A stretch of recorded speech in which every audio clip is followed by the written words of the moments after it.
Desde o início, Deus se preocupou em levantar pessoas que juntas, reunidas, pudessem fazer aquilo que cada vez nós fazemos e falamos: edificação, exaltação do nome de Deus e a proclamação da mensagem das boas novas. Isso também acontecia com o povo antigo, com o povo antes dos cristãos, o povo de Israel, com quem Deus fez também uma aliança especial.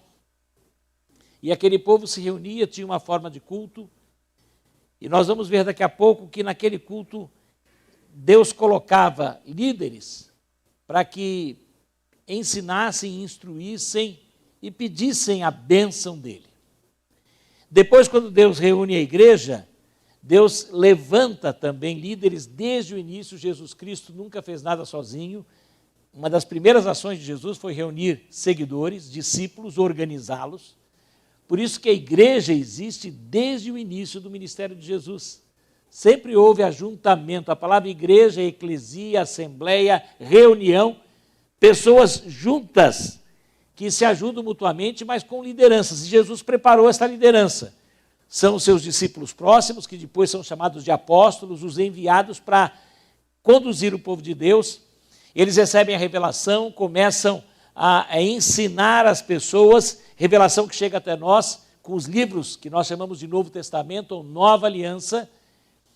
E nesta revelação eles mostram que muita coisa que no passado foi de uma forma, agora tem uma nova roupa, mas continua na mesma essência.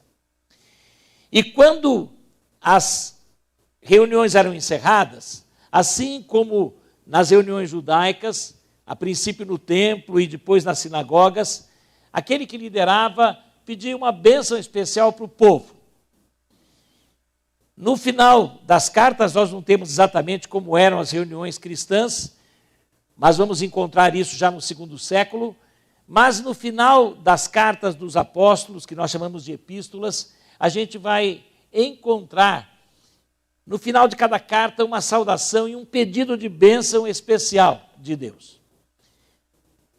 Quando Paulo escreve a um povo legal, o nome deles era legal, os corintianos, povo de Corinto, mais complicadinhos como os corintianos são até hoje. E aquele povo que Deus também, e a preocupação foi tão grande que é os que mais recebem conteúdo do apóstolo Paulo, é aqueles que recebem as duas cartas, são as duas cartas mais longas, as duas epístolas mais longas, porque na verdade viviam numa cidade importantíssima, estratégica para que o evangelho, a mensagem se espalhasse.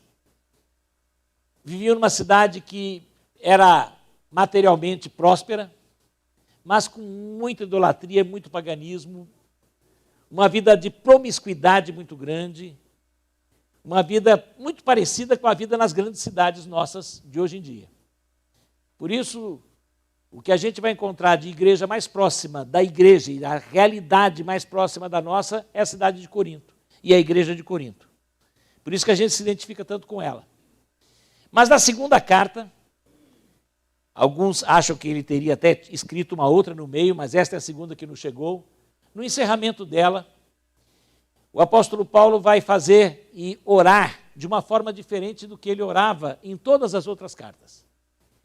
E aí nós temos aquilo que até hoje chamamos de a bênção apostólica, que normalmente encerra os cultos na maioria das igrejas evangélicas no Brasil e em muitas partes do mundo.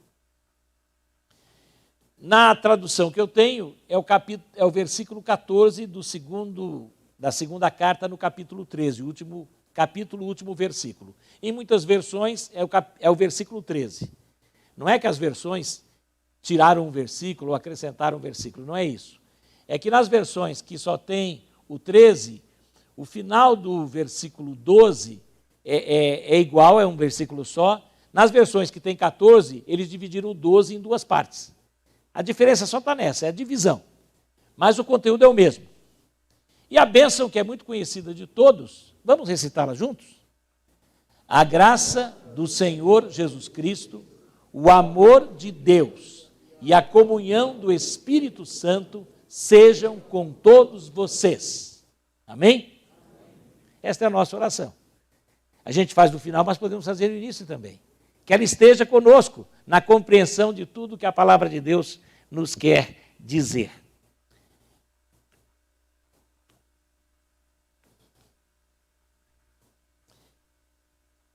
Como eu disse, o povo no passado, os líderes deles também foram orientados por Deus, os sacerdotes, os descendentes de Levi, e no terceiro livro da Bíblia, no livro de Números, no capítulo 6, Deus manda a Moisés dizer aos sacerdotes que no final das reuniões eles tinham que despedir o povo com aquilo que nós chamamos de bênção sacerdotal. Vamos dizer? O Senhor te abençoe e te guarde. O Senhor faça resplandecer o seu rosto sobre ti e te conceda graça. O Senhor volte para ti o seu rosto e te dê paz. 3 vezes aparece o Senhor, o Eterno. A palavra Yahvé, ninguém sabe exatamente como era. O menos provável é que se escrevesse Jeová, que se expressasse Jeová, porque os judeus e o povo hebreu achou tão importante e não podia levar o nome de Deus em vão, eles pararam de pronunciar. E até quando você vê qualquer escrito de judeu, que você vê eles escrevendo Deus, eles não escrevem Deus, eles põem D'(US). Porque eles têm medo de levar o nome de Deus em vão, eles nem pronunciam, eles falam o nome. Mas foi colocado depois como Adonai, traduzido como Senhor, e aí 3 vezes aparece. Abençoe e guarde o Senhor, faça resplandecer o seu rosto e conceda graça ou misericórdia, o Senhor volte e te dê paz. Agora, normalmente, a graça do Senhor Jesus Cristo é a expressão mais usada no final da maioria das epístolas apostólicas. Todas as epístolas de Paulo terminam com a graça, menos a da segunda carta aos Coríntios. A graça do Senhor Jesus. A graça, importantíssima graça. Mas aqui ele fez questão de colocar o quê? A graça de quem? Vamos falar? A graça de Jesus. O amor de Deus. A comunhão do Espírito Santo. Pela primeira vez, é mencionado numa bênção o Deus triuno. E é interessante que a bênção sacerdotal, Deus é mencionado 3 vezes também. Então já havia no Velho Testamento o anúncio desta triunidade. O que não são 3 deuses. Um Deus só em 3 pessoas. Como é isso? Eu não sei. E ninguém nunca vai conseguir explicar isso. Há uma história que atribui a Agostinho, que ele estava preocupado, e ele já chamava de o mistério da Santíssima Trindade. E ele estaria numa casa litorânea e fazendo estudos, e parece que uma criança, parente dele, chegou perto e quis saber o que ele ficava escrevendo tanto. Ele falou: eu estou estudando sobre o mistério da Santíssima Trindade, eu quero entender isto. E ele viu aquele menininho depois ele tinha lá na época não tinha baldinho de plástico, né? Mas alguma coisa, algum recipiente, crianças sempre brincaram com coisas parecidas, e ele saiu correndo e ele cavou um buraco, porque criança sempre gostou de cavar buraco, e ele foi cavando o buraco e ele saiu correndo, ele pegava aquela água e saía correndo e jogava dentro do buraco. E ele começou a fazer isso, o Agostinho parou, chegou perto dele e falou: você está fazendo o quê? Ele falou: estou querendo trazer o mar aqui para dentro do buraco. Agostinho falou: menino, isso é impossível. Ele falou: você quer entender o mistério da Trindade? Quem sabe eu consigo trazer o mar. Nunca nós vamos conseguir entender a Trindade ou Deus triuno, porque nunca ninguém vai conseguir entender Deus. O dia que você entender Deus, Deus é menor que você.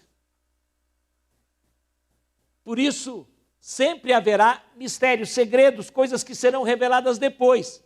Nós temos que aceitar, que crer. E é importante saber que existe o Pai, esse que é chamado Deus Pai, o Filho, Jesus e o Espírito Santo, e cada um com uma função específica de tal forma que Deus é completo em si mesmo e não precisa de mais nada. Por isso nós não precisamos de apelar para nenhuma outra entidade, nenhum outro ser, porque o nosso Deus nos basta plenamente. Ele se fez pessoa em Jesus. E dessa maneira, ele revelou a graça. Ele nos ama com amor, como um pai, provendo as nossas necessidades, mas tendo carinho e o cuidado de uma mãe. Tem passagem na Bíblia que Deus é comparável a uma mãe. Ainda que a mãe abandonasse o seu filho, eu nunca te abandonaria. Eu vou te trazer, tem outro texto que diz que ele coloca no colo, como a mãe coloca o filho no colo. Então Deus é pai, Deus é mãe. E o Espírito Santo é esse Deus que preenche, que está em todos os lugares. E pode estar dentro de nós, porque está dentro dos que creem. Eu não preciso de mais nada, esse Deus é pleno em si mesmo. E nem ele precisa de nós, porque ele se completa plenamente. Por amor ele nos criou. E aí entra a sua graça. Deus triuno. Essa bênção, portanto, quando fala da graça de Jesus, do amor de Deus, da comunhão do Espírito Santo, é uma bênção plena. Os corintianos tiveram uma bênção plena, viu só? Sabe por quê? Porque essa bênção é mais do que uma bênção, ela é um ensino completo. Mostrando aquilo que nós precisamos e como aquele povo precisava. A graça. A graça é receber o que não mereço. Tenho falado aqui que misericórdia é não receber o que eu mereço. O que eu mereço? Eu mereço o inferno. Vamos dizer o que eu mereço? Fala você também. O que eu mereço? Fala assim, eu mereço o inferno. O pessoal ficou com medo. Fala em casa. Diga assim, eu mereço o inferno. Vamos dizer? Eu mereço o inferno. Que medo. Você merece isso, eu mereço isso. Todos merecemos, porque todos somos pecadores, nascemos pecadores. A Bíblia diz que o espírito de todos nós já está morto em nossos delitos e pecados. Por isso, ninguém vai ser mandado para o inferno. Eu falo e repito isso aqui, porque a gente já nasce indo. Então Deus não manda. Agora, aí entra a graça. Eu mereço o inferno. Por Jesus, e por isso a graça é a graça de Jesus, por Jesus, eu não recebo o que mereço e recebo o que eu não mereço. Eu não mereço o céu. Se eu mereço o inferno, eu não mereço o céu. Mas por Jesus, e aí entra a graça, eu recebo o céu. Diz assim, eu mereço o inferno, de novo. Eu mereço o inferno. Por Jesus, eu tenho a graça e recebo o céu. Aleluia! Você já recebeu isso? Glória a Deus! Aplaudo, eu aplaudo. Posso até pular aqui. Aleluia!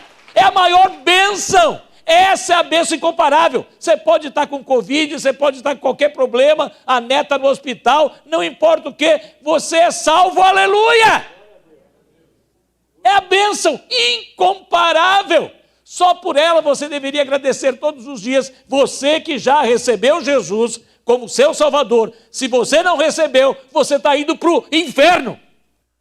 Mas se você recebeu pela graça, não por seus méritos, porque você e eu merecemos o inferno. Pela graça, ele nos desviou e a gente vai para o céu.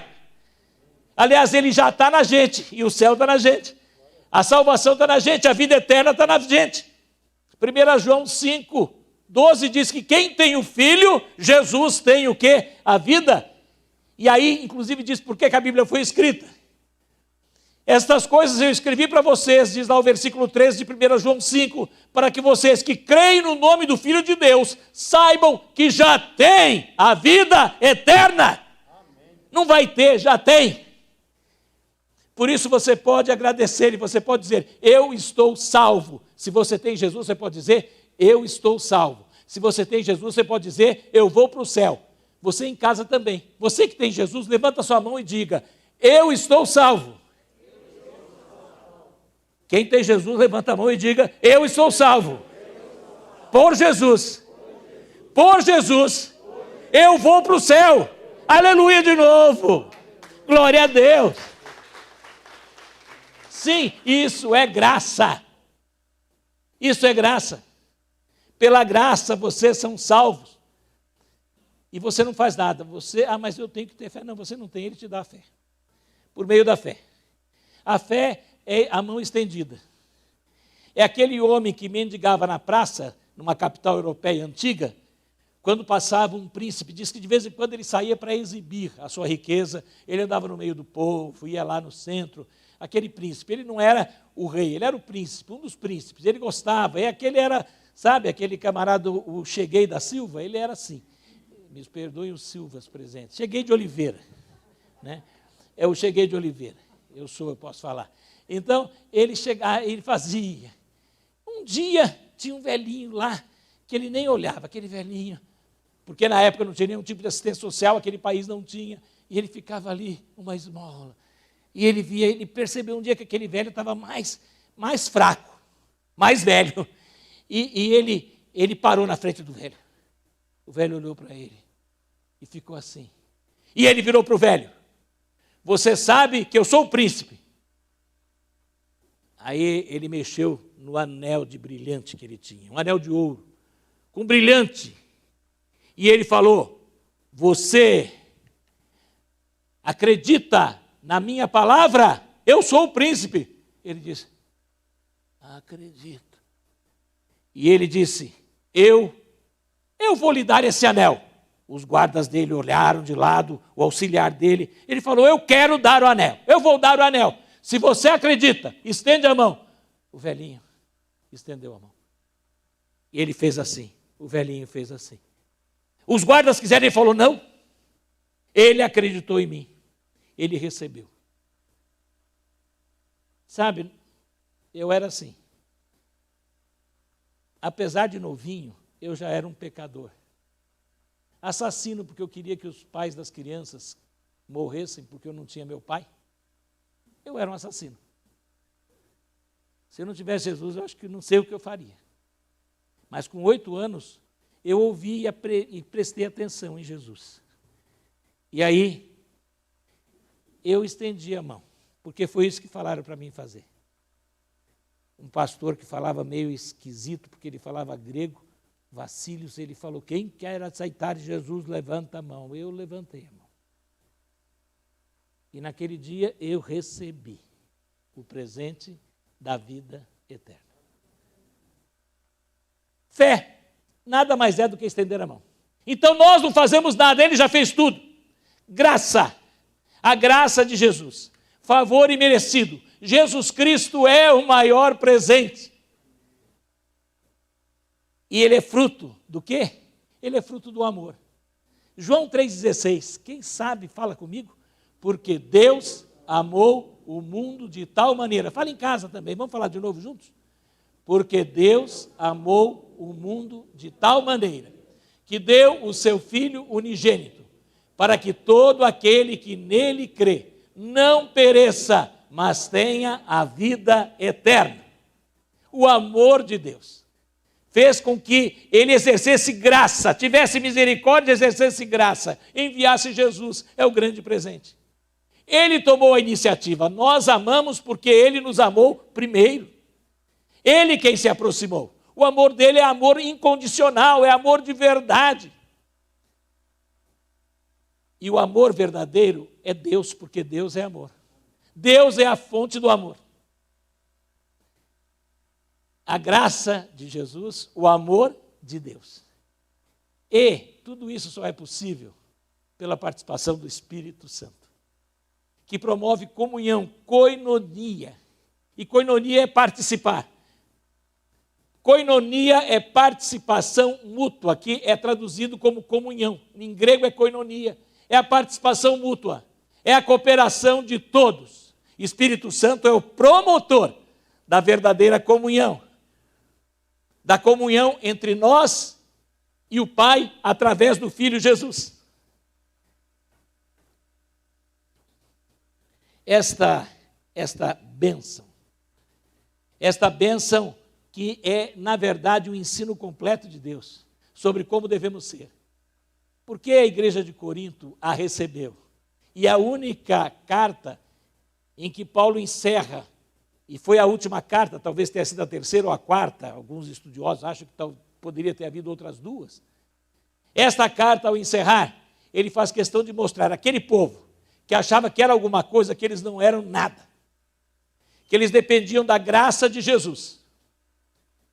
E que por isso, por depender da graça de Jesus, eles teriam que agora tratar graciosamente uns aos outros. Normalmente, nós gostamos de ouvir a bênção, e muita gente, eu sei que quando não teve a bênção, alguém fala assim, eu não saí abençoado do culto. Não é essa expressão aqui que te abençoa. Porque quem abençoa é Deus, independente de eu recitar ou não. Mas eu acho importante, assim como a gente fala em nome de Jesus no fim das orações, e temos o hábito de fecharmos os olhos, às vezes nos ajoelharmos, são símbolos, são coisas que reforçam. É bom repetirmos isto sempre, mas muito mais do que receber uma bênção, nós temos que, de fato, viver essa bênção. A bênção apostólica não é apenas para se receber. E Paulo deixou isso claro à igreja de Corinto. Ele queria mostrar àquela igreja, por isso que é a única que recebe isso. Assim como eles eram fruto da graça, eles receberam um presente que eles não mereciam, por meio de Jesus.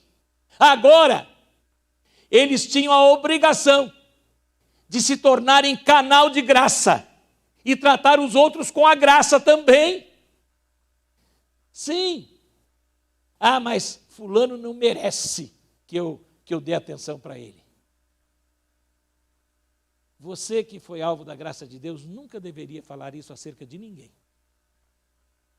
Porque você não merece ser chamado de filho de Deus, de filha de Deus, eu não mereço.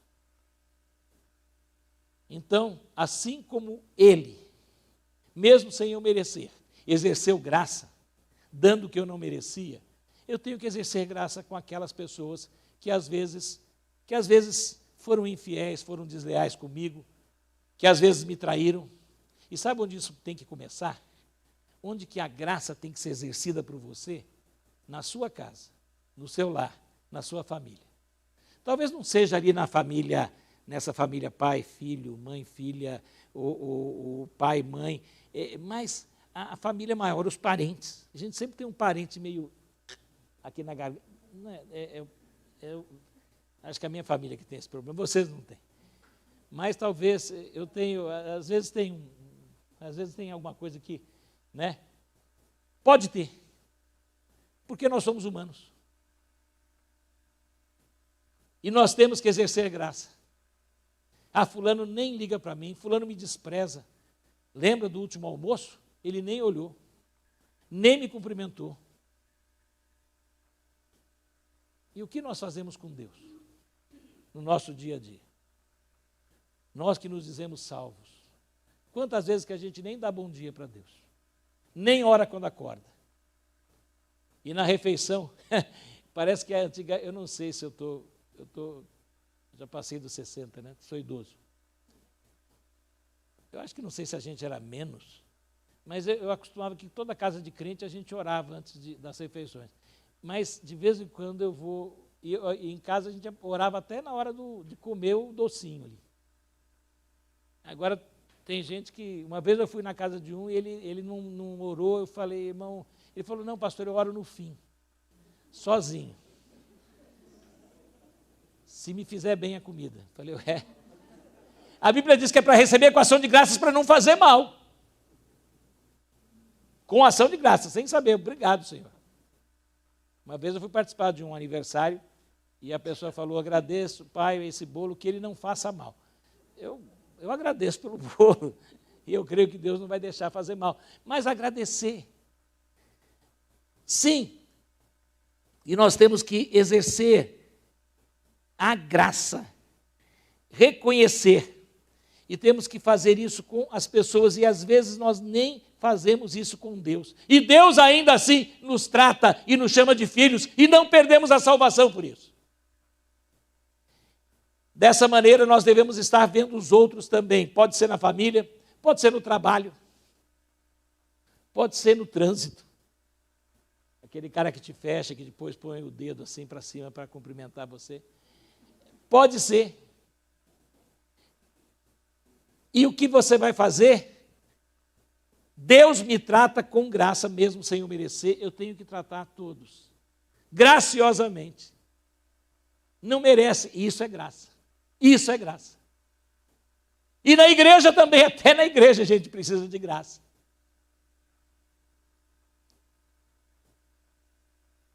A graça de Jesus. E é de Jesus, e é por Jesus, porque Ele me recebeu. E eu tenho que não apenas receber a graça, mas exercer como Jesus, porque Ele é meu Senhor, e Ele é meu mestre, e eu tenho que imitá-lo, da maneira como Ele fez. E sempre lembrando que quando a cruz foi erguida, Ele foi erguido na cruz, a primeira frase dele foi: Pai, perdoa-lhes, porque não sabem o que fazem. A minha seria: Senhor, joga raio, manda um terremoto, mata todo mundo. Mas Ele me ensina a dizer o quê? Pai, perdoa-lhes, porque não sabem o que fazem. O amor de Deus, não apenas receber, mas eu tenho que viver o amor. Eu tenho que exercitar amor em todo o tempo. É o amor que me faz, por causa da graça, a exercer graça. Ser um canal do amor de Deus. Amor que é perdoador. Amor que dá humildade suficiente para eu pedir perdão. Uma vez eu perguntei para uma pessoa, eu conhecia, tinha intimidade, por que ela tinha tanta dificuldade de pedir perdão? Ela falou: porque eu quase não erro.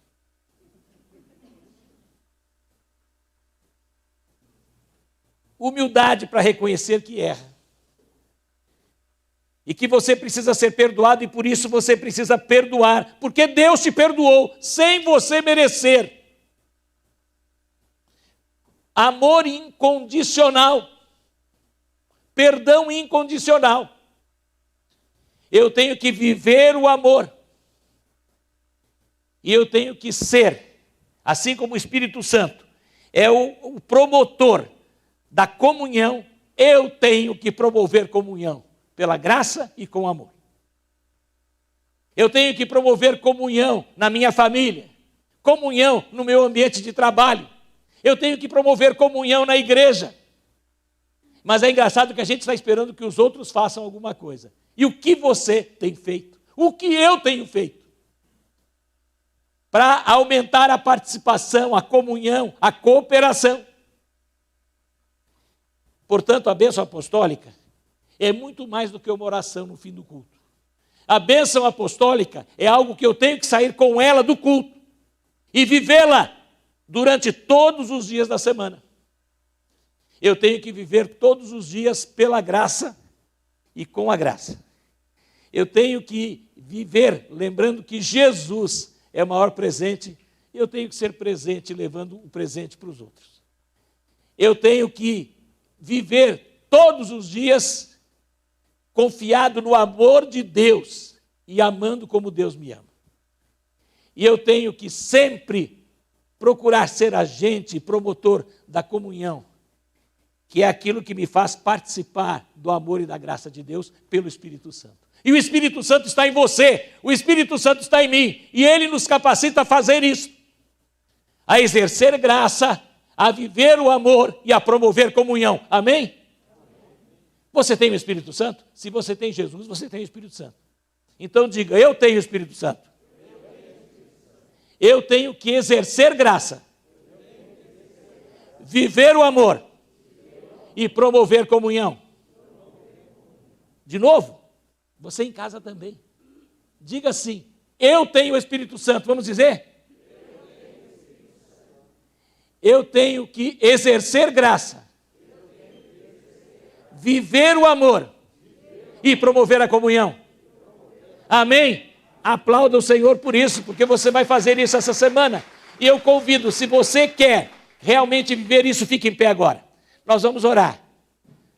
Nós vamos pedir que o Senhor nos capacite, a mim e a você, para que isso seja realidade nesses dias, enquanto o grupo está subindo, e nós vamos cantar logo após. Diga e peça a Deus. Confesse quando você, na semana passada, não fez uma dessas coisas. Confesse e peça perdão.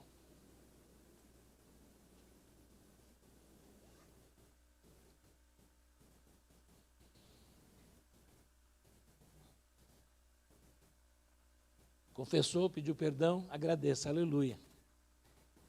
Agora, lembre de uma situação em que você sabe que talvez hoje mesmo, durante a semana, você vai precisar de muita graça para exercer graça. E peça isso a Deus. Lembre de alguém com quem você está magoado, a quem você tem que perdoar e, portanto, viver o amor. Peça que o amor do Pai, a fonte do amor eterno, esteja enchendo você deste amor. Peça isto. Lembre de uma situação onde você tem que promover comunhão, participação das pessoas. Talvez na casa, no trabalho, aqui na igreja. Coloque isso para Deus. E peça que isto comece nesta semana. Amém? Pai bendito, Tu sabes do que vai em cada coração. E eu creio que muitas orações têm sido erguidas a Ti agora, elevadas aos céus, no sentido de que irmãos e irmãs aqui em suas casas estão se dispondo a serem canal da graça de Jesus, se dispondo a viver o amor de Deus e a serem promotores da comunhão pelo poder do Espírito Santo. Aleluia! Porque sabemos que só o Senhor pode fazer isto em nós, em nome deste Jesus. Amém.